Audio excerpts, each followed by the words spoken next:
Hello and welcome to a brand new episode of Limelight by The Brand Story, a show that shines a light on innovative brands and the leaders driving change across various industries. In this episode, we explore the minds of influential brands and their leaders, uncovering insights, challenges, and vision for the future. Today, we feature extraordinary guests from leading organizations who are ready to share their experiences and redefine what success looks like in a rapidly evolving world. So, whether you are an aspiring entrepreneur or simply passionate about progress and innovation, this is the right place for you. Our next brand is Sansar by The Decor.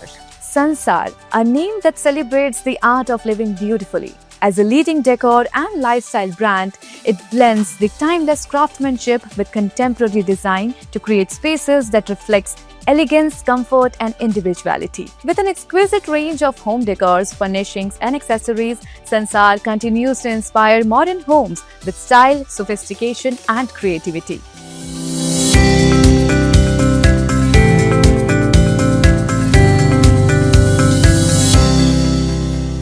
What inspired The Decor to create more eco-conscious offering for today's consumers? Sansar is actually now, it's been about 18 months into when it started. It started in April 2024. We've grown our MBO points of sale to about 450 already in these 18 months. As we speak, we are currently expanding our retail presence. We've also diversified into a bedding range, for which we have distributors all across India. Being a legacy brand, The Decor is, of course, one of the leaders of home furnishings in the market. Our design differentiation, our quality, and our supply chain is what makes us stronger. We introduced Sansar to kind of capture a market that serves an eco-conscious consumer, both to serve the lifestyle needs of the consumer and as a company for us to gain larger market share. Now, how does your rigorous testing, strong R&D investment, and advanced warehousing capabilities help you deliver premium fabrics and faster design turnarounds in the market? On the product forefront, for any fabric of ours to go to the market, it has to go through a rigorous testing process. And we invest heavily in research and development with different types of yarns, different type of machinery to make sure that we can churn out the best feel fabric at the greatest price. And on the innovation forefront, we have a fully robust warehouse. And we also, because of our stock capabilities, we're able to churn out our designs much faster to the market based on customer feedback. And I think that's where Sansar stands out.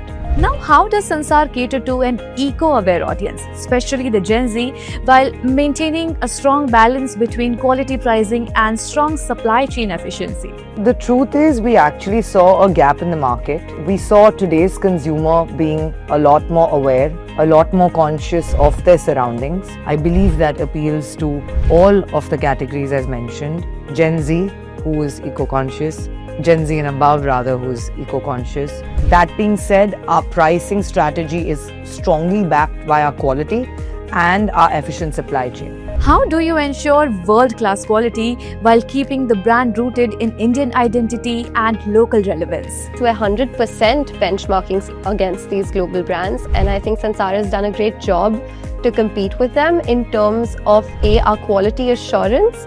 I also feel like that's the idea of Sansar, to have an Indian-born brand that really ranks up in terms of global sensibilities but with local relevance. What are your future goals and how do you plan to achieve 500 crores brand target? We started just with curtains. Today we're curtains, upholstery, and bedding. Our next newest launch in the next 3 months is of printed bedding that will hopefully bring a good splash in the market. Within 5 years of Sansar being born, we hope it reaches a brand. We have an internal target that it reaches a 500 crore brand. How are you planning to choose right partners and right team to ensure sustainable growth and strong global presence? We are looking at international expansion for Sansar, but we want to choose the right partners to go with, and those will be our trusted partners whom we've already shared a huge relationship with. I think hiring is a very important part of this, because if you hire the right kind of people, systems can work for itself. How does your vertical integration and strong retail network help you deliver globally luxurious product at sensible price point. At Sansar, creative excellence and financial sustainability go hand in hand. We're trying to deliver a global luxurious product at a very sensible price. 500 different points across India help us reach a larger audience. I think the biggest edge that Sansar has is that we're vertically integrated, so we can keep our costs down to ensure that we deliver at the perfect price point. One of the biggest challenges is the challenge of the home furnishing industry being unstructured and unorganized. We, in a market such, we choose to brand a home furnishing product, give you a recommended retail price, which is what you consume at in the last leg.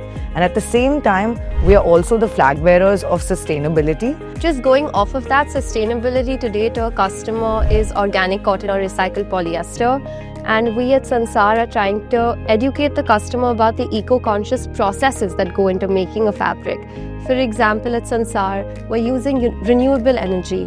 We're converting our energy to better alternatives, greener fuel, and also reducing and recycling all our water that we use at our factories. We are experiencing a growth of about 12% compounding from the last 4-5 years. And I feel this will continue in a strong manner. Overall, I feel we have a long way to go and business is really going to increase. As a co-founder, I hope to see that Sansar one day suffices your entire home's need, and it's a one-stop solution for any consumer to go to. Thank you for watching today's episode of Limelight. We will be back with another interesting episode soon. Till then, goodbye. Thank you.